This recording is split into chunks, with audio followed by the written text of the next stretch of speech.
સુરત શહેરમાં વરાછાના પરિવારે શીતલ રેસ્ટોરન્ટમાંથી પંજાબી શાક મંગાવ્યા બાદ ફૂડ પોઈઝનિંગ થતાં 5 લોકો હોસ્પિટલમાં દાખલ. નાની માસૂમ 5 વર્ષની દીકરીનું મોત.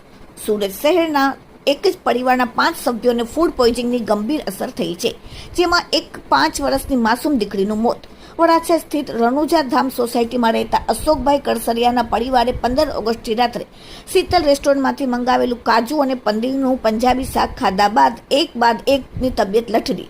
હોસ્પિટલમાં સારવાર દરમિયાન 17 ઓગસ્ટથી રાત્રે 15 વર્ષની માસૂમ દીકરીનું આર્યાનું મોત નીપજ્યું. ત્યારે માતા પિતાને 2 પુત્રી સદા વિચાર હોસ્પિટલમાં સારવાર હેઠળ છે. હવે સ્થિતિ ગંભીર છે.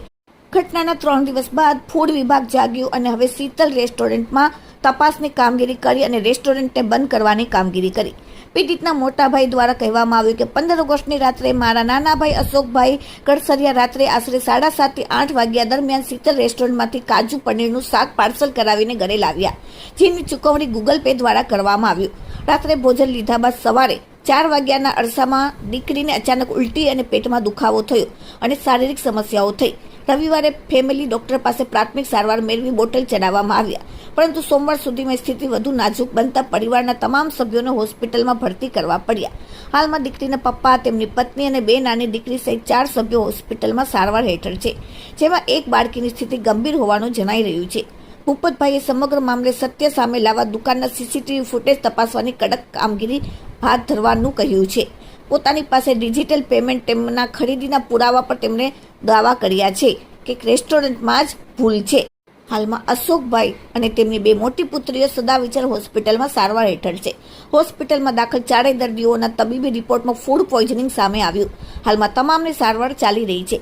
પીડિત પરિવારે પોલીસ અને ઉચ્ચ અધિકારીઓ સમક્ષ અપીલ કરી છે કે આ સમગ્ર ઘટના અંગે તટસ્થ તપાસ કરવામાં આવે અને ખોરાકની ગુણવત્તામાં બેદરકારી દાખવનાર રેસ્ટોરન્ટ સંચાલકો સામે કડક કાર્યવાહી કરીને પરિવારને યોગ્ય ન્યાય અપાવવામાં આવે. Bureau report, daily India TV, Surat. મારું નામ ભાવેશભાઈ બાલાભાઈ કલસરિયા, ગામ બાબરિયાધાર. હું રહું છું કામરેજ, સુરતની અંદર. અને આ જે ઘટના બની છે તે મારા કાકાના દીકરા અશોકભાઈ ચકુરભાઈ કલસરિયા, એના આખા પરિવારને આ ફૂડ પોઈઝન થયું છે.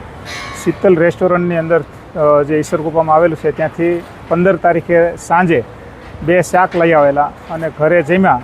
પછી એ જ રાત્રિએ એટલે વહેલી સવારે 16 તારીખે વહેલી સવારે એ અશોકભાઈને અને એની સૌથી નાની 5 વર્ષની દીકરી એને પેટમાં દુખાવો થયો અને ત્યાર પછી સવારે 9 વાગે એને નજીકના ક્લિનિક ઉપર સારવાર લેવા માટે ગયા. તો ત્યાં એણે બોટલો ચડાવ્યા અને દવા આપી. સાંજ સુધી રાહ જોઈ કે રાહત થઈ નહીં. પછી બીજા દિવસે પણ સવારે તકલીફ વધી ને બાકીની 2 દીકરીઓ અને અશોકભાઈના વાઈફ એને પણ આ તકલીફ પેટમાં દુખાવો અને ઝાડા ઉલટીની થઈ. એટલે તાત્કાલિક રિપોર્ટ કરાવ્યા. હવે રિપોર્ટ આવે એ પહેલાં જ આ આર્યા નામની જે 5 વર્ષની દીકરી છે એને ખૂબ જ આંચકી જેવું લાગ્યું અને આંખું તરવા લાગી. એટલે તાત્કાલિક સદવિચારમાં અમે દાખલ કરી. દાખલ કરતાં જ 15 થી 20 મિનિટની સારવાર દરમિયાન જ અમે હાજર હતા અને એને ફૂડ પોઈઝનના હિસાબે એનું ડેથ થયું. અને પછીના પેશન્ટ જે છે 4, અશોકભાઈની 2 દીકરી, અશોકભાઈ અને અશોકભાઈના વાઈફ જ્યોત્સનાબેન, એને પણ ત્યાં સદવિચારમાં દાખલ કર્યા અને એને પણ ફૂડ પોઈઝનના રિપોર્ટ આવ્યા છે. હવે જે બનવાકાળ બન્યું છે આ આર્યા નામની 5 વર્ષની દીકરી એના કારણે જ ડેથ થયું છે.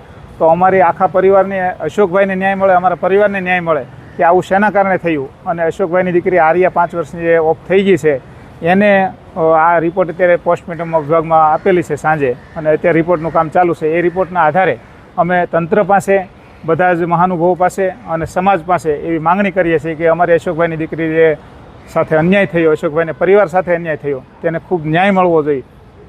જે ખટતું ખૂટતું હોય તંત્રને અપીલ કરીએ છીએ. અને અશોકભાઈના વાઈફ ગણીએ તો ગઈકાલે સિરિયસ હતા. જ્યારે એને આ ખબર પડી કે આવું થયું છે તો એ પણ અત્યારે હાલ સિરિયસ છે અને 4 પેશન્ટ સદવિચાર મુક્તિધામના ઢાળ પાસે હોસ્પિટલ છે તેમાં એડમિટ છે. હવે અમે અહીંથી ડેડ બોડી લઈ જઈએ પછી પણ એ જ્યોત્સનાબેનની શું હાલત થાય એ અમે કહી શકતા નથી. આવી ગંભીર પરિસ્થિતિની અંદર એ અત્યારે 4 પેશન્ટ ત્યાં દાખલ છે અને ફૂડ પોઈઝનના હિસાબે પ્રાથમિકતાના આધારે અમે કહીએ છીએ કે આવું થયું છે. તો આને યોગ્ય ન્યાય મળવો જોઈએ. જે કાંઈ કાર્યવાહી કરતી ખોટતી કરવાની થાય તે તંત્રને અમે અપીલ કરીએ છીએ અને મીડિયાને પણ અપીલ કરીએ છીએ કે આમાં અમને ન્યાય અપાવો.